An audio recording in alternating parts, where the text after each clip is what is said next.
it's Renee. So this week we're gonna do Shishito peppers. I have never had them. I have seen a really cool recipe that I wanted to try, and then because I order my food through Imperfect Foods, most of the time is where I get all my food from. They actually had them on sale, some organic ones on sale, so I thought, well, now's the time to try it. So I'm going to use my air fryer, and it takes about 7 to 8 minutes for the air fryer at 400 degrees.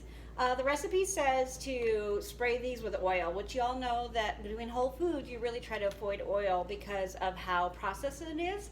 So I'm actually just going to rinse these off in some water and put them in my little basket, and I'm going to pop them in the air fryer for 400 degrees for about 7 to 8 minutes until they get a little charred-ish. So we'll see what happens. I've never had them. I have no idea if these are hot or not, but I thought they'd be fun to do because I'm also going to be making some refried beans, and I thought these little peppers might be good with that too. So I'll come back to you in a minute.